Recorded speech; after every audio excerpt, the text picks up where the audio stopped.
નમસ્કાર દર્શક મિત્રો, અટલ રક્ષા સમાચારમાં આપનું હાર્દિક સ્વાગત છે। હું છું મેઘા અગ્રાવત અને સમય થયો છે આજના મહત્વના સમાચારો પર નજર કરવાનો। ડભોઈ નગરપાલિકા વિસ્તારમાં હાલ રસ્તાઓની હાલત અત્યંત બિસ્માર બની ગઈ છે। સમગ્ર નગરમાં મુખ્ય માર્ગોથી લઈને આંતરિક રસ્તાઓનું ધોવાણ થઈ જતા રોડમાં ખાડા છે કે ખાડામાં રોડ તે ઓળખવું મુશ્કેલ બની ગયું છે। નગરપાલિકાની ચૂંટણીમાં સ્થાનિક પ્રજાએ ઉત્સાહભેર ખોબો ભરીને મત આપી સત્તા પરિવર્તન કર્યું અને કોંગ્રેસને સત્તા સોંપી, પરંતુ સત્તા બદલાયા છતાં નગરજનોની કિસ્મત ન બદલાઈ હોય તેમ વિકાસના નામે કોઈ નક્કર કામગીરી ન થતા પ્રજામાં તીવ્ર આક્રોશ ફાટી નીકળ્યો છે। ખાડાઓનું સામ્રાજ્ય મુખ્ય વિસ્તારો બન્યા બિસ્માર। ડભોઈ નગરમાં જ્યાં જુઓ ત્યાં માત્ર ખાડાઓનું સામ્રાજ્ય નજરે પડે છે। ખાસ કરીને મહુડી ભાગોળ, એસટી ડેપો રોડ, જનતાનગર અને નવી નગરી રાણાની હોટલથી સ્ટેશન રોડ, સ્ટેટ બેંક વિસ્તાર, કાજીવાડ, મસ્જિદ આસપાસનો વિસ્તારના તમામ મુખ્ય અને સતત ધમધમતા વિસ્તારોમાં મસમોટા ખાડા પડી જતા વાહન ચાલકો તેમજ રાહદારીઓ માટે અહીંથી પસાર થવું જોખમી બની ગયું છે। દ્વિચક્રી વાહન ચાલકો અવારનવાર સ્લીપ થઈને ઇજાગ્રસ્ત થઈ રહ્યા છે। સારું નાખીને વેટ ઉતારતી પાલિકા સ્થાનિક રહીશોના જણાવ્યા અનુસાર પાલિકાના સત્તાધીશોને વારંવાર લેખિત તથા મૌખિક રજૂઆતો કરવા છતાં પરિણામ શૂન્ય રહ્યું છે। તંત્ર દ્વારા માત્ર દેખાડો કરવા ખાતર ખાડાઓમાં માટી કે સારું મેટલ કાંકરી નાખીને સંતોષ માની લેવામાં આવે છે। વાહનોની અવરજવર અને વરસાદના સામાન્ય ઝાપટામાં સારું પણ ઉખડી જાય છે અથવા ધોવાઈ જાય છે, જેના લીધે પરિસ્થિતિ હતી તેવી ને તેવી જ બની રહે છે।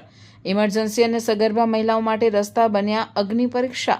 બિસ્માર રસ્તાઓને કારણે સામાન્ય જનજીવન તો પ્રભાવિત થયું છે, પરંતુ સૌથી ગંભીર સ્થિતિ બીમાર દર્દીઓને ડિલિવરી માટે લઈ જવાતી મહિલાઓની થાય છે। એમ્બ્યુલન્સ કે ખાનગી વાહનોમાં ખાડાઓના આંચકાઓને કારણે સગર્ભા મહિલાઓનો જીવ જોખમમાં મુકાય છે। વડીલો અને બાળકો માટે આ રસ્તાઓ પરથી પસાર થવું અત્યંત મુશ્કેલ બન્યું છે। પ્રજાનો સવાલ, યાતનામાંથી મુક્તિ ક્યારે?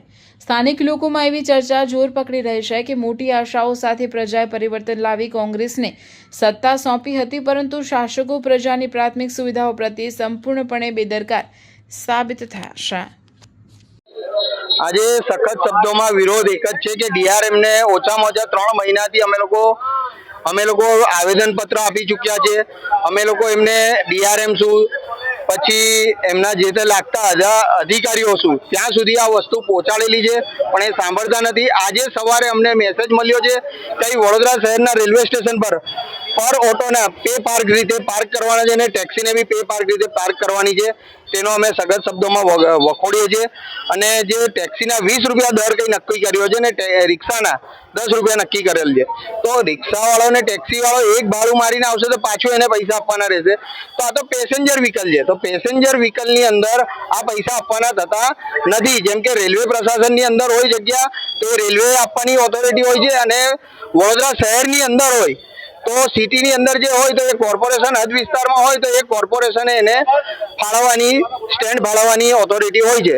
તો આજે અમારી એક જ સ્વૈચ્છિક માંગણી છે કે આ પેસેન્જર વ્હીકલ છે અને એની અંદર આ વસ્તુ હોવી જોઈએ નહીં। પે પાર્કની અંદર જે કે 4 વ્હીલરો છે, 2 વ્હીલર છે, જે પાર્કિંગ થાય છે એના એ પૈસા લે એનો અમારે કોઈ વિરોધ નથી। આ પેસેન્જર વ્હીકલના જે પૈસા લે છે એની પર અમારે સખત વિરોધ છે। તમારી માંગ નહીં સ્વીકારે તો શું? અત્યારે અમારી માંગ નહીં સ્વીકારે તો અમે સ્વૈચ્છિક અત્યારે એમને અમે ચેતવણી આપી રહ્યા છે કે આવનારા દિવસોમાં અમારી માંગ પૂરી નહીં થાય તો અમે ગાંધી ચિંધ્યા માર્ગે આંદોલન કરવાની બી તૈયારીમાં છે। કે આ વડોદરા શહેરના રિક્ષા ચાલક અને ટેક્સી યુનિયન્સ બંને મળીને આ વસ્તુ કરી રહ્યા છે કે એન્ટ્રી ગેટથી એક્ઝિટ ગેટ સુધી ઓછામાં ઓછા 500 રિક્ષાવાળા રાત દિવસમાં ધંધો કરે છે અને ટેક્સીવાળા ઓછામાં ઓછા 50 જણા છે જે 24 કલાક અહીંયા રેલવે સ્ટેશને ધંધો કરે છે। અને બીજી વાત કે અહીંયા દિવસમાં 200 થી 250 ની આસપાસ ટ્રેનો અપ એન્ડ ડાઉન થાય છે। 50,000 થી લાખની વચ્ચે પબ્લિક અપ એન્ડ ડાઉન થાય છે। જે આ ડીઆરએમે વિચારવું જોઈએ કે આ વસ્તુનું ઓથોરાઇઝ એને કરવી જ ના જોઈએ કે પેસેન્જર વ્હીકલ છે ને એની જગ્યાએ ઊભા રહેવાની જગ્યા આપવી જોઈએ।